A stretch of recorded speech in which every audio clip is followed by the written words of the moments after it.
So this happened only a couple of months ago, and I'm still quite on edge about it. I had a group of friends that lived about an hour and a half away from me, and I would frequently go and hang out with them. The drive never really bothered me, but after this particular night, I've now come to dread it. So, I first noticed the car about 20 minutes into my trip home. It was about 2 a.m, so not many cars were on the road, and this guy was practically riding my bumper, which I thought was strange because there were no other cars out. I quickly wrote it off though, and just thought that this guy was a bit of an arsehole and turned back into my music. The time on the freeway is about 55 minutes, I'd say, and he was behind me the entirety of it. When I saw that he was getting off at the same exit, I must admit that I got a little bit anxious, but I told myself that I was just being paranoid and that there was nothing to worry about. I was heading home as I normally would until I noticed that this car was making every turn right behind me.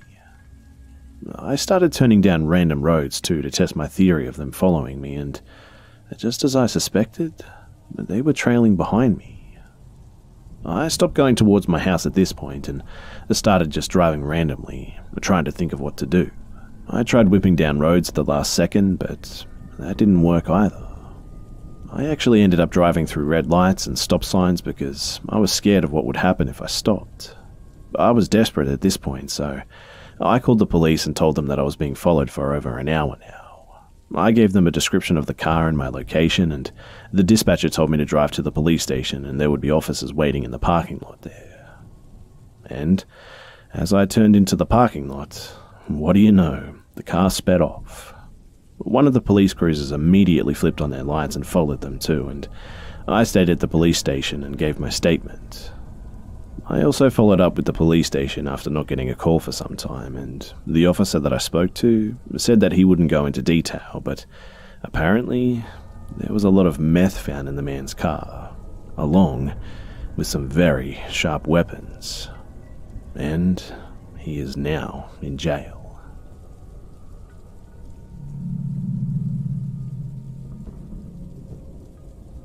So my boyfriend and I were visiting a few friends in Richmond, Virginia.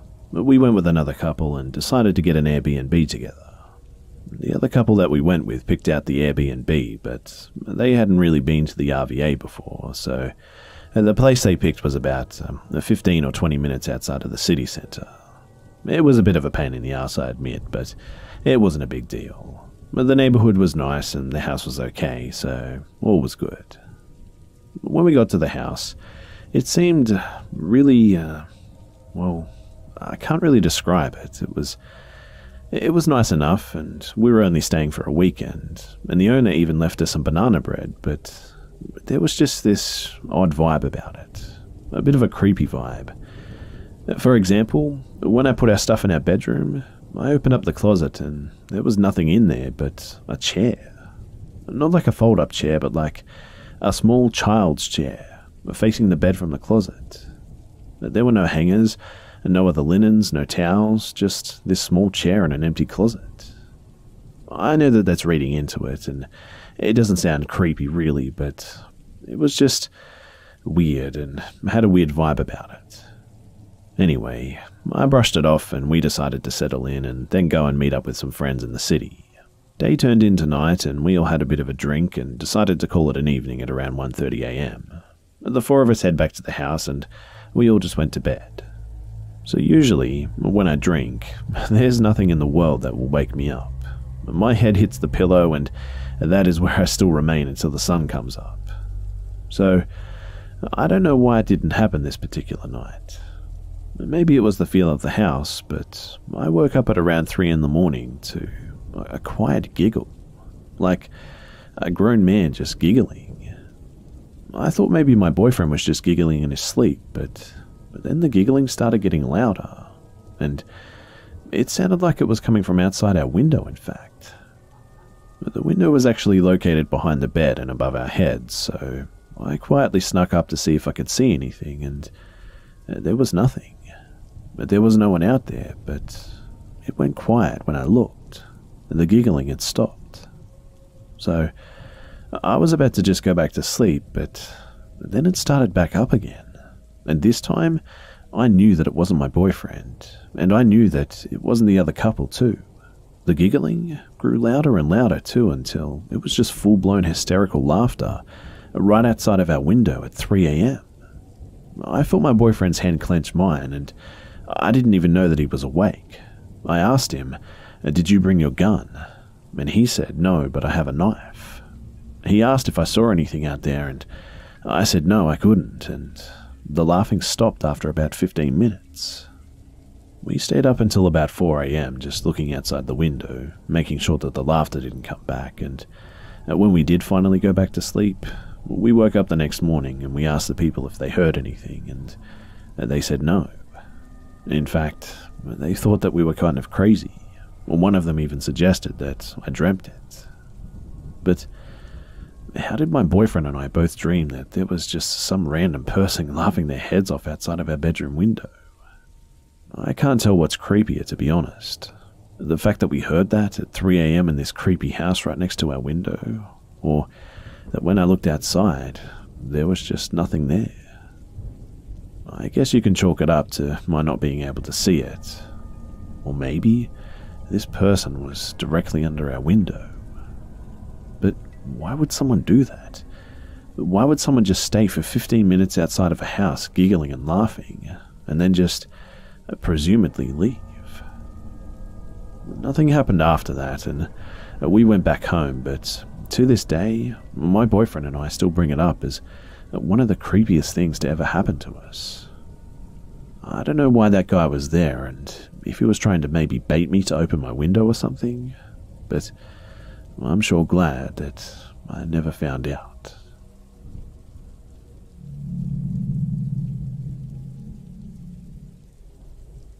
So this happened about 2 weeks ago at a rest stop. My girlfriend and I are driving back to Los Angeles from Arizona, and stop at one on the 10E just after the valley. It's about 2 a.m., but I really have to pee at this point, and she does too. As we pull in, there's a good amount of trucks on one side and cars on our side, but I don't see any people. And it's just got a really creepy vibe about it, and my girlfriend decides that she can wait to pee, so I head to the bathroom while she stays in the car with the doors locked.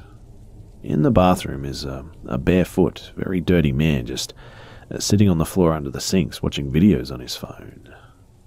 That was really weird, but I live in Hollywood, so I just avoid eye contact, do my business, and then just leave. But the girlfriend decides that she does need to go after all, so I walk her to the bathroom and wait outside.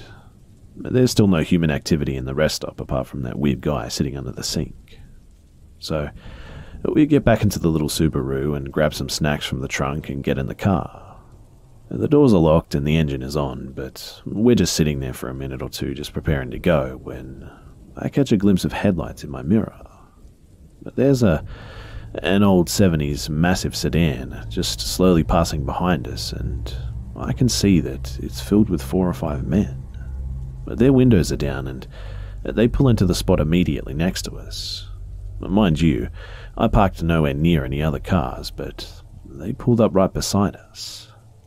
Before they came to a stop, my spidey senses began to tingle and I jammed my car into reverse and flew backwards, as I heard their driver yelling, "Hey," to get our attention. And then they put their car into reverse to back up in front of me and block me from leaving too.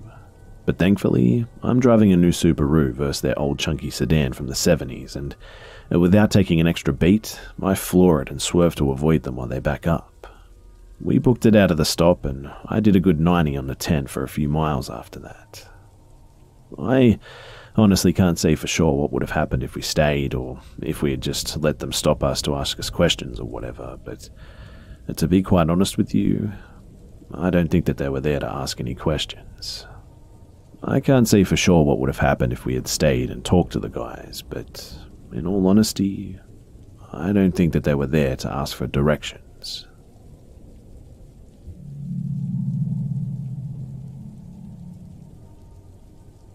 So I'm an ex-long-haul trucker, and I wasn't on the road for very long collectively. I don't have any ghost Route 66 stories or anything like that, but I do recall one night in particular. So Basically, this is what happened. I was driving through Montana headed east, and my company had miscalculated my mileage, so I requested an emergency fuel up. I got a response with the nearest gas station that I could get approved at.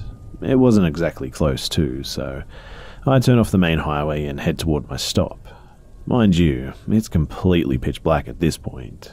There's no moon, no city light, and I haven't seen any headlights for about an hour now. So, I'm cruising down the highway and I see something in the middle of the road at the furthest extent of my headlights. So, I slow down, naturally, as I approach it. When I come to pass it, I get one good glance at it and I immediately slam on my brakes as I pass right in the middle of the highway.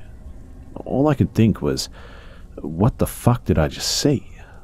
So, I back up looking into my mirror until I see it's a red silhouette in my brake lights. I pull my brakes and put on my jacket and grab my flashlight and hop out to take a look. I walk to the back of my trailer and put my light on it, and there it was. It was a headless, skinless, mangled corpse. Honestly, I froze and my jaw dropped. I didn't know what I was looking at, and I just stood there in the middle of the highway, in the cold, stagnant air, the only sound being the hum of my truck 50 feet back, just watching the steam rise from this pile of meat. There was no fur, there was no clothing, just a fully intact ribcage with a mess of other miscellaneous bones attached by ligaments. I honestly debated calling the police, as the ribcage looked big enough for someone even my size, but I looked at my phone and I had 0 cell service, and the nearest town was about 50 miles out. When I put my phone away, I flashed my light around, and standing at the end of the road were a handful of coyotes just staring at me. And then they started coming through the fence and trotting my direction. I figured that this is the part where I get back into the truck before I get into a situation. So I did, and I continued on my way. I still to this day do not know if it was human or something else. I mean, it kind of looked human, whatever it was, and whatever had happened to it, I was almost a witness of, I'm pretty sure. I convinced myself that it was more than likely just a deer and was hit by another truck like my own at the highway speeds or something. That would definitely do significant damage, but in retrospect, I've never seen roadkill missing its flesh before. So, yeah, I don't know what the fuck it was, but man, it was creepy.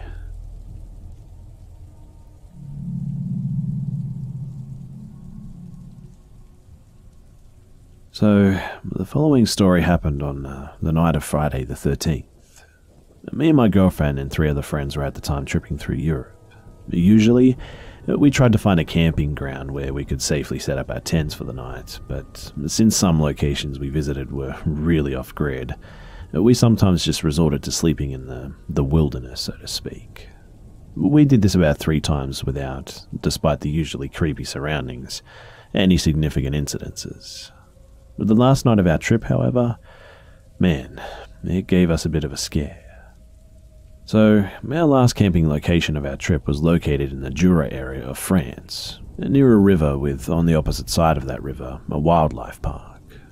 We planned on only staying one night, but since most of us were tired from the travelling around for 2 weeks, we decided to make it 2 nights in order to make sure that we had enough rest.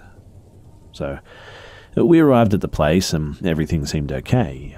It was a densely wooded area with mostly unpaved roads, of which most were dead ends, and it seemed to be really quiet, a really unpopulated place.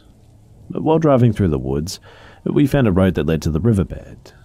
As we drove down, we noticed loud drunk people were already there, and I jumped out of the car with 2 others to ask, in my best possible French, these people what they were doing there. They answered that they were fishing there and that they would be staying there for a couple of nights.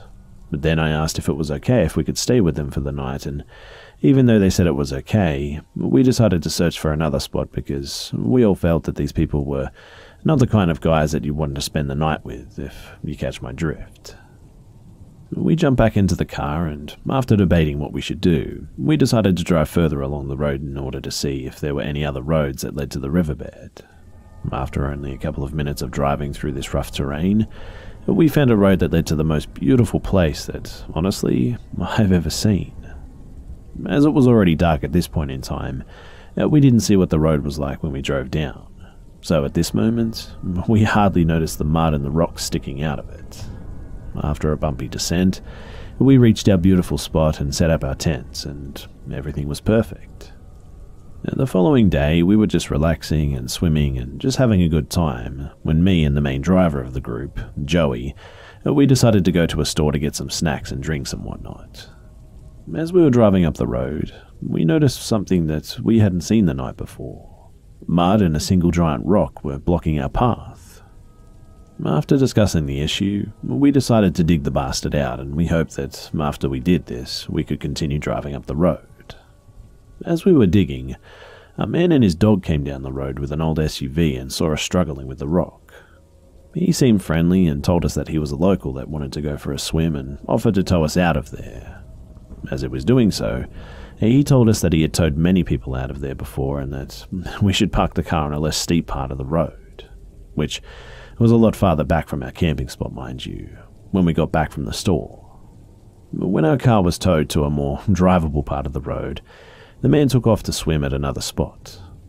I know that this seems trivial, but according to my friends, this is an important part of the story. So we went to get our groceries, and when we arrived, we parked our car near the spot the man had advised us to park. But we took our things and walked down the road to find our friend had achieved the impossible. He actually dug out the entire rock. But the only thing that we needed to do was roll the rock off the newly dug pit to the side of the road and fill up the hole it had left in the road. We did just that, and we were able to drive the car back to our camping spot without any problems. This is a very vital part to the story too, because without the car, the following part of the story would have been a whole lot more creepy. As night fell, we decided to have dinner. Now, our camping spot consisted of two main parts. We had the dead end of the road where we set up our tents, and we had a narrow trail off about, say 30 meters long that led to a small peninsula. When we were on this peninsula, we had no vision of the tents due to the slight elevation and the density of the trees and all that. But because this peninsula was just so beautiful, it truly had an idyllic view on the river and the wildlife park on the opposite side of the river, we decided to have dinner there instead. Me and my girlfriend and one of the other friends started preparing our meals while the other two just remained near the tents to just have some time together. They're a couple and all. As we were preparing dinner, I got a bit bored and got one of the inflatable boats to pedal around on the river and look at the stars in. Nothing creepy had happened so far, but when I got back, however, my girlfriend and the friend there had heard a few dogs barking really aggressively about 50 to 100 meters away from camp. Since it was a pretty untouched area, and since we knew the fishermen we encountered before had dogs with them, we initially didn't think much of it, to be honest. Some time went by, though, and I noticed that I hadn't seen Joey and his girlfriend in some time, so I decided to go up the pathway to our tents to look for them. I called their names, but I didn't get any answer. Still not expecting anything had happened, I go on gathering some supplies for dinner. Suddenly, however, and remember, it's pitch black at this point, I only had my torch on me. The two friends that I couldn't find, they ran down the road in my direction in a total panic. In the meantime, I heard the dogs barking again, and this time, they seemed closer than 100 meters. As my friends saw me, they started explaining what happened. Apparently, they wandered off up the road about 150 meters or so from the tents to sit and watch the river or something when they heard footsteps coming in their direction. Because they didn't have a torch or phone with a light on them, they initially got scared and Joey started shouting, "Who's there?" but got no answer. They then decided to go back to camp because things were getting a little bit creepy. When they got up and started walking, they noticed the footsteps were still going in their direction. Pretty terrified at this point, they decided to run, and as they did, the footsteps behind them went faster and faster until Joey and his girlfriend were near the car where my light was shining on them. It was only when they stopped into my light that the footsteps, they stopped too. As they told me this, the dogs were still going crazy. Not knowing whether there was a real danger too, I decided to get into the car, which was, thanks to the great digging work of the other friend, near our tents now. So we stepped into the car with me in the driver's seat and the other two in the back. I locked the car and put on the headlights, shining up the road. Of course, my girlfriend and the other friend were still on the peninsula cooking dinner. Joey got out to get them, while the dogs were still barking in the same manner they did before. And when everyone got in the car, we tried to rationalize what had happened. Joey seemed a bit more calm than before and shared my opinion. It was probably just an animal, and the dogs that we were hearing were probably reacting to that animal. The others, however, were not as convinced of that. Joey's girlfriend, who was the first to hear the footsteps, swears that they were definitely human. The others followed this idea, and ultimately, we decided to just get our stuff and find some other place to camp. Mind you, it was about 1 o'clock in the morning at this point. So, as we weren't sure if it was safe outside, we remained in the car for a bit to check the surroundings and to hear if the barking would stop. The barking kept on going for a while, but then it just suddenly stopped. And when it stopped, I noticed a shadow crossing the road just where the headlights hit the ground. I have no clue what it was, but it was fast, and as Joey's girlfriend stated, it definitely looked human. After a while, me and the two other men got out of the car and we started packing our stuff in order to just get the hell out of there.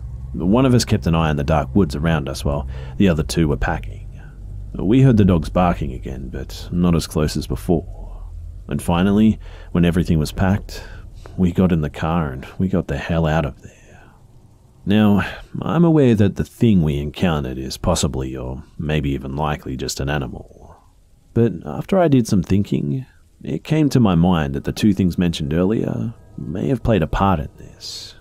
Obviously, we met the fishermen earlier on, and they had dogs, not the sweet golden retriever types too, and these guys seemed a bit eerie.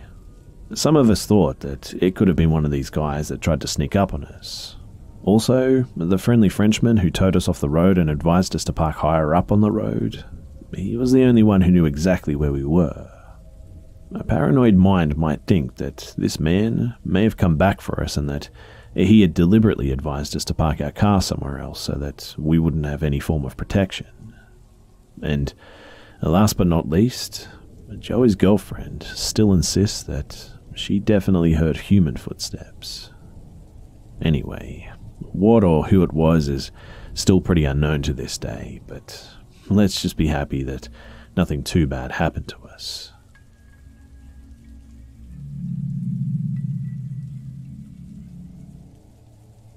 This story isn't mine, it's actually my grandmother's. And man, were things different in the 50s. This story is actually from her perspective of the event, as she told me. But before I get into it, here's some background information. This was February of 1956. My grandma was 18 at the time and in her freshman year at a large well-known state university in the Northeast Division of the Midwest US. She describes this time in college as the most freedom that she'd ever had, even with her very strict curfew for girls in particular, and an upsetting amount of racism and sexism that fueled school culture both from faculty and from students. The school also had a very secretive approach to matters of crime on campus. So, that's the background, and now to the story. So I was in my first few months of the winter semester when I had come down with Hong Kong flu that had been going around on campus. I remember hating every second of it, especially because I had to get my very first shot of penicillin. We had a lot more space on campus than there is now in those days, so in order to prevent my roommate from getting sick, they had me boarding in a different room that was on the first floor of my actual dorm room, only in a new wing that was still having the finishing touches added to it. I had unpacked my belongings for my stay until I was no longer contagious and decided to do some homework since my stomachache was keeping me up anyway. From my room, I could see maintenance workers doing their jobs and getting the additional rooms ready, due to the fact that the flu was running rampant on campus and there was going to be a greater need for convalescent rooms for students to recover in without getting others sick. I'd been sitting at my desk just doing my homework with hair curlers in and my pajama shirt on and underwear. After a few hours of homework, I realized it was about 10 o'clock, so I decided to get some rest and continue tomorrow. I'm not sure how long I was asleep, but out of nowhere, my locked door was open and the lights were turned on. I immediately woke up thinking that there was some sort of fire on campus or emergency or something. I held the cover up to my chin, sitting up to see this man who seemed to be in his late 40s closing the door behind him as he walked into my room. As I heard the door shut and lock, I then realized that an emergency alert was not on this man's agenda for the night.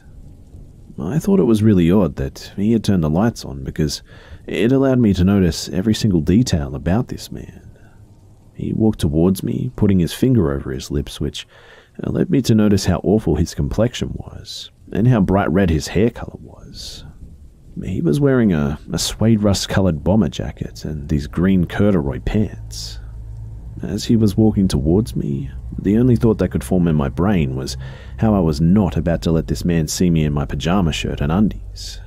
He seemed to walk towards me in a slow-motion sort of way. As he got near me, I realized that he was carrying an unusually sharp screwdriver with him. But for some reason, in my panicked state, all I could think about was him seeing me in my pajama shirt and underwear, so I decided to engage with this man. I said to him, "What are you doing in here? I'm very sick and you're going to get sick too." He said, "Just be quiet and you won't get hurt." At this point, he's right beside me in my twin-size bed holding the screwdriver to my throat. I held the covers as close to my face as possible because, my pajamas and all again. I kept going on about how I had Hong Kong flu, saying that he was going to get sick, when all of a sudden, he just snapped at me, pushing harder into my neck with this screwdriver. He interrupted my speech on contagious airborne illness with a harsh, "Shut up, you stupid little girl. Be quiet and let me see your body." I don't know why, but for some reason, I decided to stay on course with my original story of not screaming, but instead just talking his ear off about all the different ways that he could be getting sick right now, and how that would be such a shame and all. He looked at me with this puzzled look on his face as to why I wasn't letting him get a single word in off his "shut up" interjections, regardless of how many times he threatened me. I then noticed that his grip on me began to slowly loosen, and he eventually made his way walking backwards before dashing out of my room. I know for a fact that I heard him exit through the fire door exit next to me, but found it odd that the alarm hadn't gone off. At that moment, the seriousness of the situation flooded me, and I just burst into tears, running and screaming towards the RA who had been napping in the office. From there, the campus police were called, but because of their blatant disregard for my account of the events, they told me that I was being hysterical and that it was only a bad dream. As soon as I had told them that he had escaped through the fire door but the alarm hadn't gone off, my story was chalked up to me being over-emotional over a bad dream or something.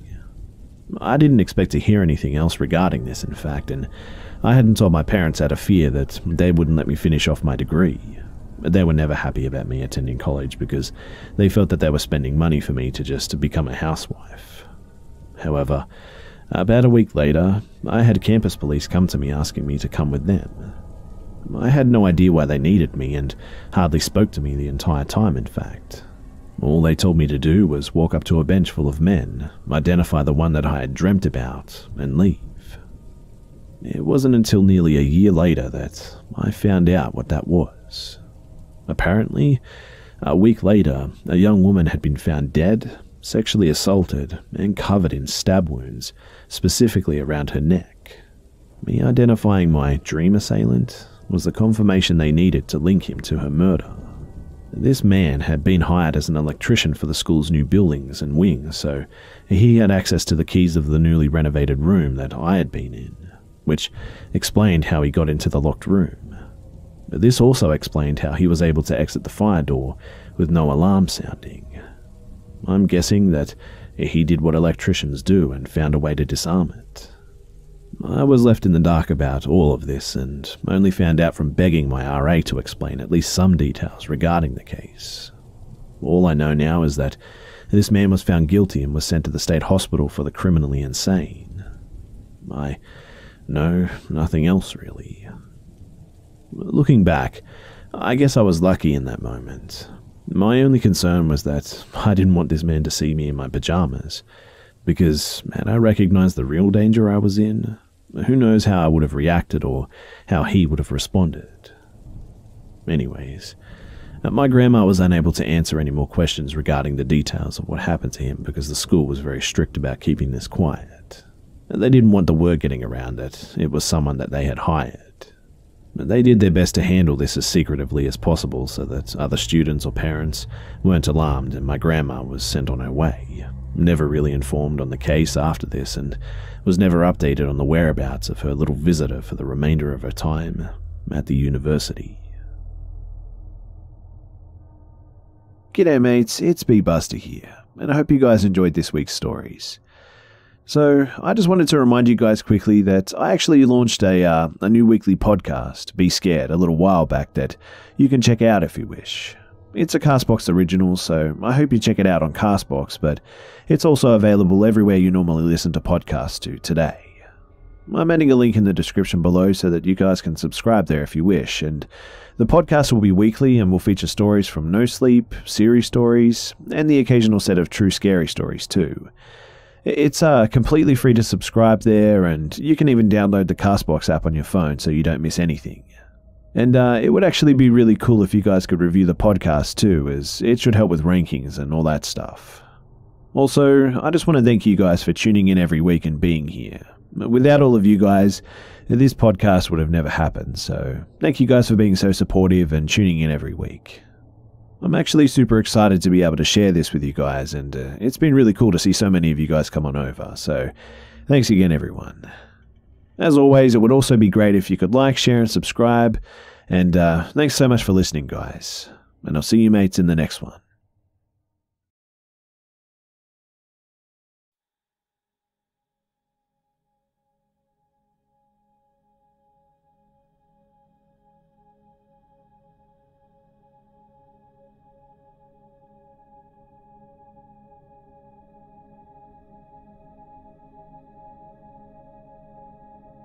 When I was about 7 years old, I was at a friend's birthday party. We went to the local cinema with a group of 6 other kids, my friend and her mother. I had to use the bathroom during the movie, and I told her mom, assuming that she would come with me, because even then I knew going to places alone as a kid could be dangerous, but she didn't go with me. I went out to the bathroom alone. I must mention that it was a small local cinema which was really old, and most of the time it was empty. It wasn't like regular theaters nowadays that always have people bustling about. Anyway, on my way to the bathroom, I saw some guy leaning against the concession counter, seemingly with nothing to do. I thought maybe he was waiting for his kids to come out of the restroom or something. At this place, the bathroom was one small room that was divided into 2 halves. On one side was 2 stalls for men, on the other 2 stalls for women. I entered the bathroom and sat down to do my business. The guy came in about a minute after me. I could see his shadow under the door of the stall that I was in. He was walking back and forth outside of it. He shouldn't have been over on the women's side, and no one else was in the restroom with us, so I began to panic. I stayed in there for a couple of minutes because I was too scared to go out. He eventually left, and I decided to go back. When I walked out of the bathroom, he was standing there blocking the doorway, standing with his arms and legs spread out like he was ready to grab me and scoop me up. My heart started racing. He was more than twice my size, and I was terrified. I thought fast enough to jump through the gap between his legs.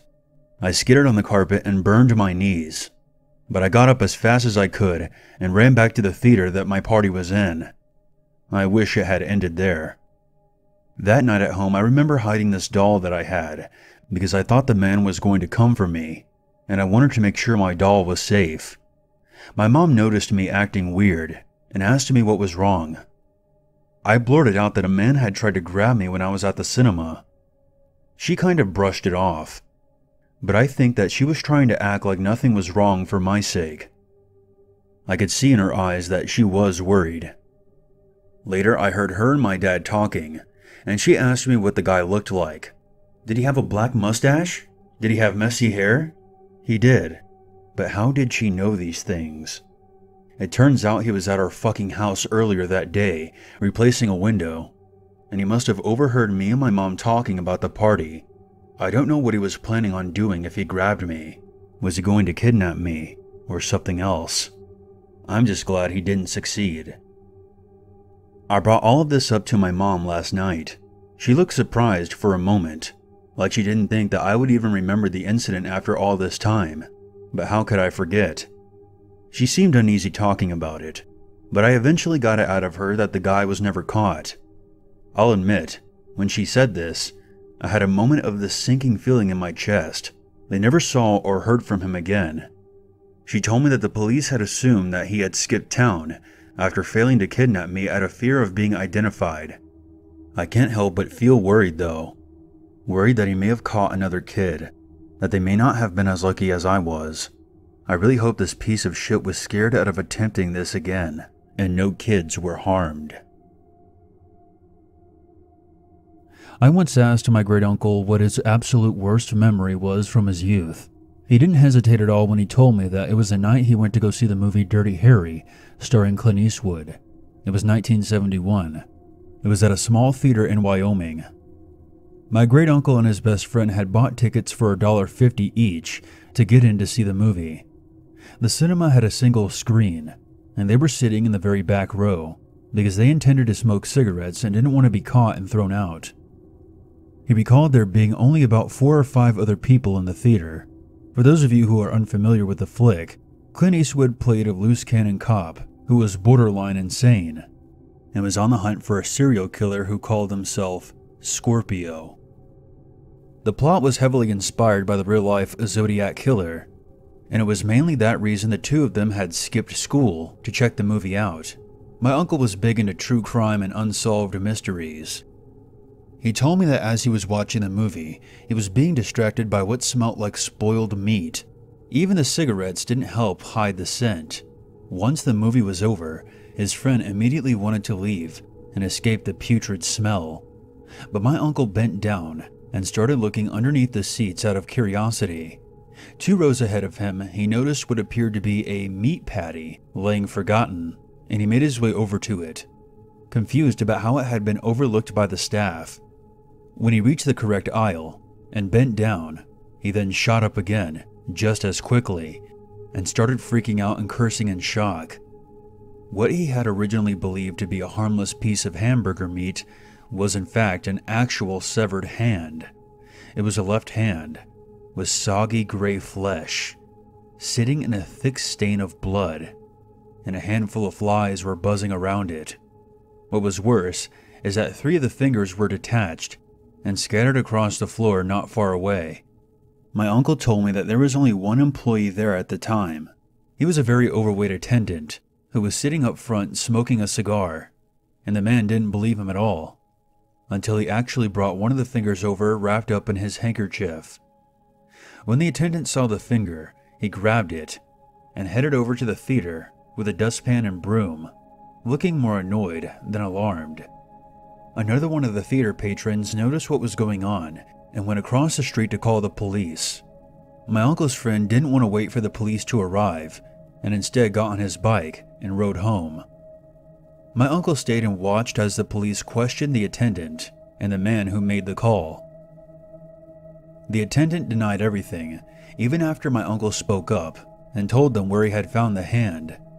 The police went inside the theater and apparently saw enough blood on the floor that they took the attendant in for questioning. But they never actually interviewed my uncle properly. He ended up just riding on his bike home, practically being ignored and forgotten by all the adults in the room.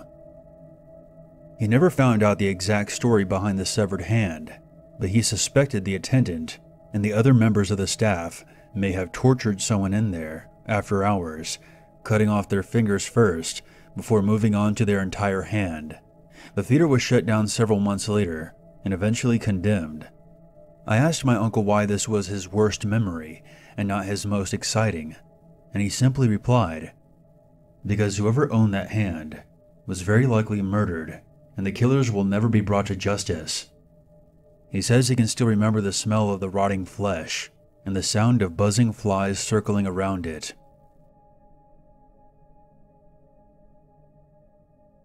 So back in the early 90s, there used to be this tiny drive-in movie theater in eastern Missouri, along that narrow stretch of borderline with Kentucky. I would go there often with my 2 older brothers and younger sister during the weekends. We had this flatbed trailer that we would hitch up to our dad's truck, and we would set up our folding chairs and a cooler of beer and watch the movie from our mobile platform. Most of the time, we didn't really care what was playing. It was just fun to get out of the house and have an excuse to drink. I remember this night fairly well because my brother had Strikes Back t-shirt on for some reason, and I remember being barefoot. This was one of the first screenings of the summer, and there were only 2 other cars in the lot. My brothers were arguing over everyone else.